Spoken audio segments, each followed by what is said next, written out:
Bonjour à toutes et à tous, bienvenue pour les dernières actus du mois de juin. Des actus rythmées par la fête de la musique et quelques événements de la semaine passée. Voici le sommaire. Avant d'étudier dans les locaux, les élèves de CM2 viennent au Collège Munch à Niederbronn pour une visite des salles de classe.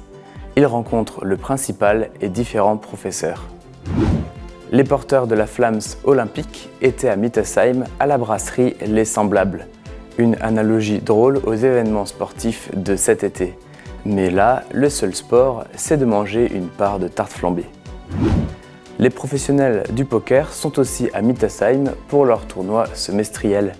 Dans la salle communale, les pairs Brelan, Foul et Quinte-Flush s'enchaînent sur les tables.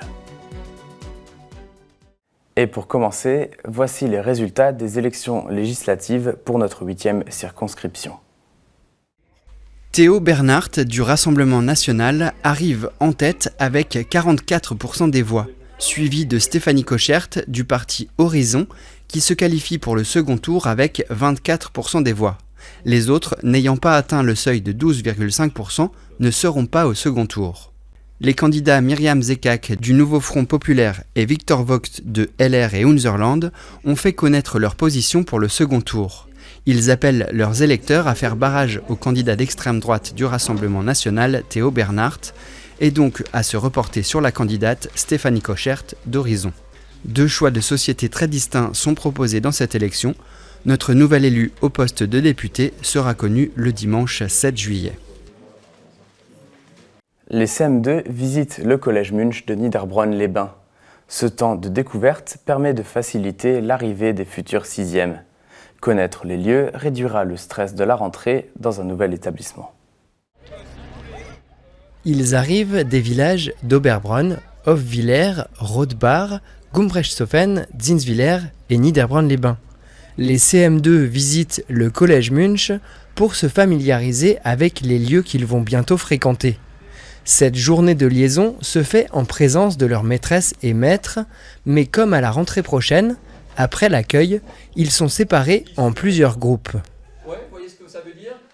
Cette journée, elle est faite pour les rassurer, pour les préparer à la rentrée, puisqu'ils vont arriver au mois de septembre. Ils vont à peu près dans les mêmes conditions, donc on va créer les classes, ils vont être mélangés, ils ne vont plus forcément retrouver leurs camarades. Donc on va essayer de leur donner tous les repères aujourd'hui, pour qu'ils puissent en tout cas savoir où se diriger dès la rentrée, dans quelle salle aller, quand on leur remettra un emploi du temps, qui sont les professeurs qui pourront les accueillir dans les différentes classes, où est la cantine, comment on s'y rend, où est l'administration. En tout cas, leur donner tous les éléments de repère pour la rentrée. Et l'aspect logistique n'est pas le seul atout. Les futurs 6e ont déjà identifié certains professeurs, ainsi que les jeunes collégiens qui les accompagnent. Le fait de rencontrer ces futurs grands 3e et de voir qu'ils sont sympas rassurera les plus pessimistes.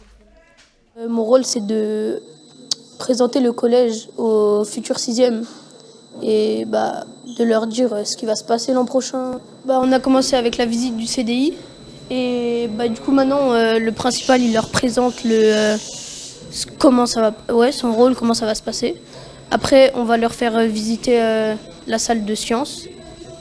Et après, il y a des activités sportives encore.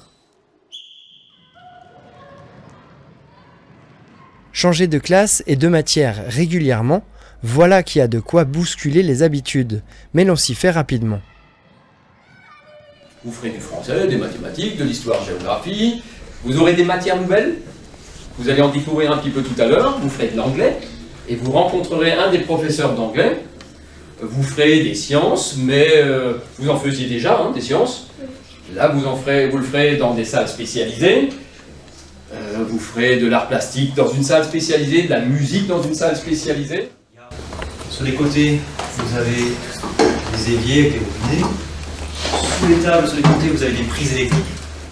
Les CM2 sont fin prêts pour le collège. Dire qu'ils attendent la rentrée avec impatience serait exagéré, car ce qu'ils attendent surtout, c'est la fin de l'année scolaire et les vacances.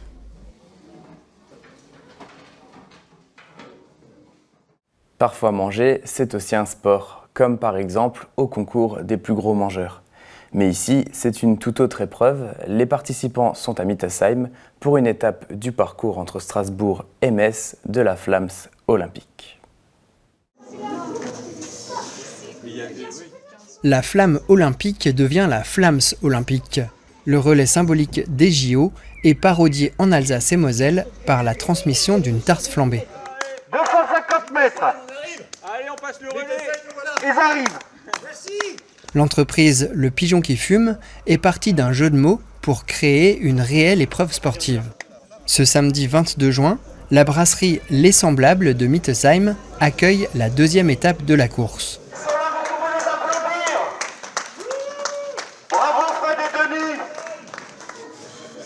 La tarte flambée, partie de Strasbourg, parcourra 202 km. Sa destination finale au terme de 6 étapes, la ville de Metz. Demain, on va jusqu'à Meisenthal. Ensuite, on va aller jusqu'à Sarreguemines, Béthun, Courcelles-Chaussy et pour finir Metz jeudi soir. Demain, on a une étape de 22 km. C'est une étape qui est familiale. On a deux itinéraires. Donc nous, on fera les 22 km entièrement. Et les familles peuvent faire une partie du chemin avec nous sur 12 km. Oui. Ce qui permettra en fait d'avoir beaucoup de porteurs de flammes. Plus facile de courir avec un flambeau qu'avec une pelle sans faire tomber les tartes. Mais ce défi fou a un objectif, collecter au moins 2024 € pour le comité départemental du sport adapté de Moselle. La somme servira à acheter des équipements pour la pratique handisport. L'accueil à Mittesheim est festif puisque The Madsvilles est en concert. L'épreuve se veut solidaire des athlètes des Jeux Olympiques et Paralympiques de Paris 2024. Leur mot d'ordre, l'oignon fait la force. La circulation sur la route principale de Gumbrechtshofen est ralentie ce dimanche 16 juin. Seuls les véhicules exposés aux alentours de la mairie sont prioritaires. On retrouve un très grand nombre de voitures tunées ou spéciales. Même les motos ou les 3 roues avaient leur place. L'exposition est organisée par l'association Elsace Auto-Moto Club du village. Toutes ces automobiles garées retiennent l'attention des passants qui n'hésitent pas à faire le tour des rues pour les contempler. La peinture, les roues ou le moteur forment des équipements particuliers. Il est vrai qu'il est rare de croiser ces voitures sur la route. Les propriétaires profitent de ce week-end pour exposer leurs créations, des personnalisations qui représentent des heures de travail pour le plaisir des yeux. L'Elsace Auto-Moto Club rééditera l'événement l'an prochain.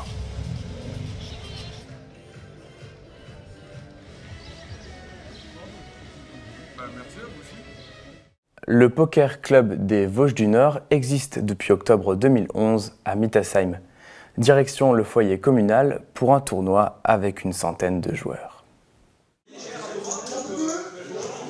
Pour la fin de saison, le week-end du 22 et 23 juin, l'association Poker Club des Vosges du Nord a organisé sa 15e édition du tournoi 6 Max au foyer communal à Mittesheim. 2 fois par an, ce tournoi réunit une centaine de joueurs de poker de la région. Les participants ne sont pas là pour l'appât du gain, mais pour s'adonner à leur passion et progresser dans le jeu. Les confrontations ardues forgent l'expérience. L'objectif du Poker Club est de permettre à tout joueur à partir de 18 ans, quel que soit son niveau et son ambition, de découvrir et d'apprendre le poker. Tous les vendredis soirs, une vingtaine de membres s'entraînent au foyer. Au fil des parties, les jetons au logo du club s'échangent. Le grand gagnant du tournoi est Maxou avec un as et un set de trèfle. Le prochain tournoi à Mittesheim se déroulera en janvier prochain. L'association PEPS organisait la kermesse de fin d'année à l'Escale. L'endroit est idéal pour éviter les gouttes. Les enfants s'amusent sur les différents jeux, dont le classique Chamboultou.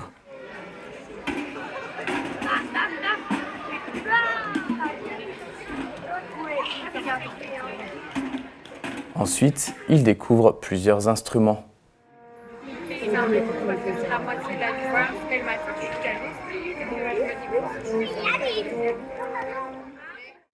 Et au vu des festivités de vendredi dernier, on ne pouvait pas se quitter sans un peu de musique. De nombreux concerts étaient organisés ce vendredi pour la fête de la musique, comme ici à Gundershofen à la Scopeus avec les Sadelschlepper. Il est l'heure d'enfiler les Santiago et de mettre le chapeau. L'association des Sadelschlepper a l'habitude d'organiser une soirée country, généralement en février, mais cette année, suite à la domiciliation de l'association à Gundershofen, ils se sont donné rendez-vous sous le marché couvert pour la première fête de la musique ici.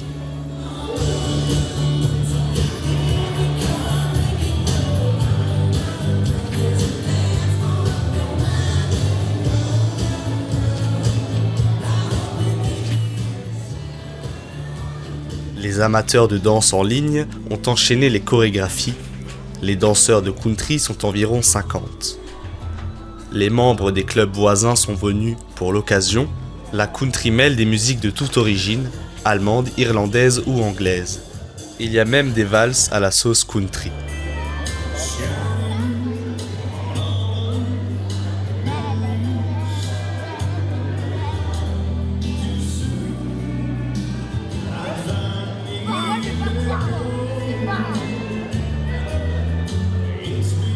Pour danser ensemble, les clubs suivent les mêmes chorégraphies au maximum. Une fois que les pas de base sont appris, il suffit de retenir les enchaînements. C'est le moment de mettre en œuvre ce qu'ils ont appris pendant des années.